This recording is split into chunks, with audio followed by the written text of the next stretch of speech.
On est fort. On gagnera. Les routes des dessertes agricoles sont impraticables. Des Mazao à la frontière de Sandoa et Kapanga, la route nationale numéro 39 sur l'axe du Lolo-Sandoa n'est plus qu'un chemin oublié. D'Embako à Salanonga, même constat.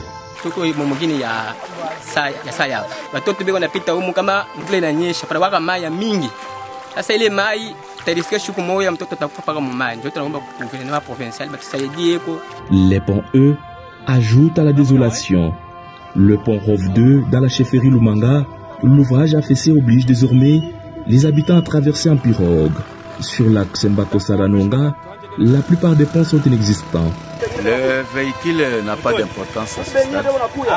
Le véhicule est resté dans le chef-lieu du territoire parce qu'il n'y a pas de route. Le gouvernement est fait attaquer.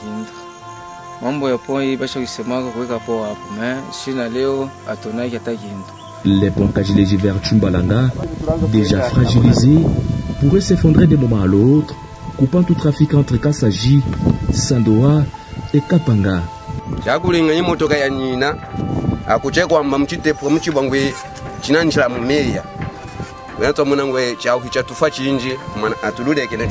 ces difficultés s'ajoute l'insécurité.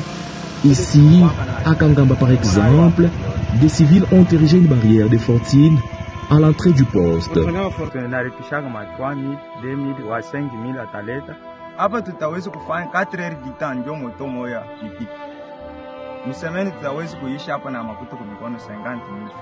L'éducation, elle, est en souffrance.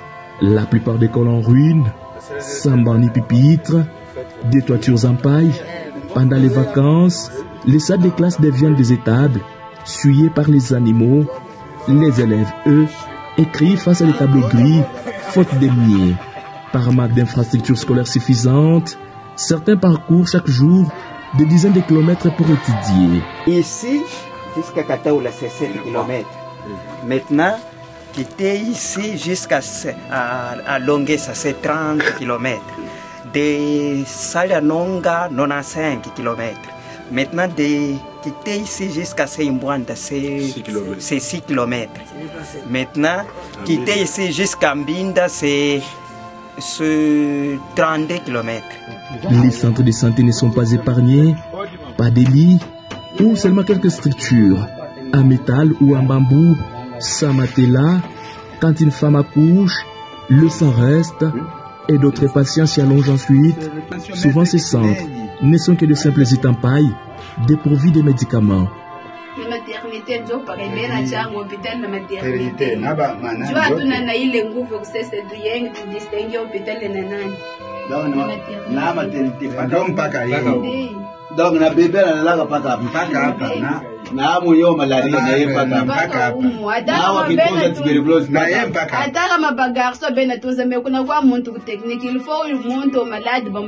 Même misère dans les bureaux administratifs. À la sous-division de l'éducation nationale de Sandoa, le constat est désolant.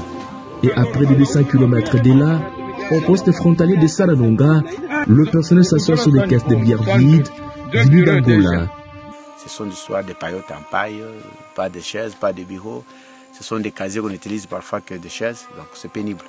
Or, c'est l'entrée principale où même les business se font entre le territoire de Sandoa et la République d'Angola.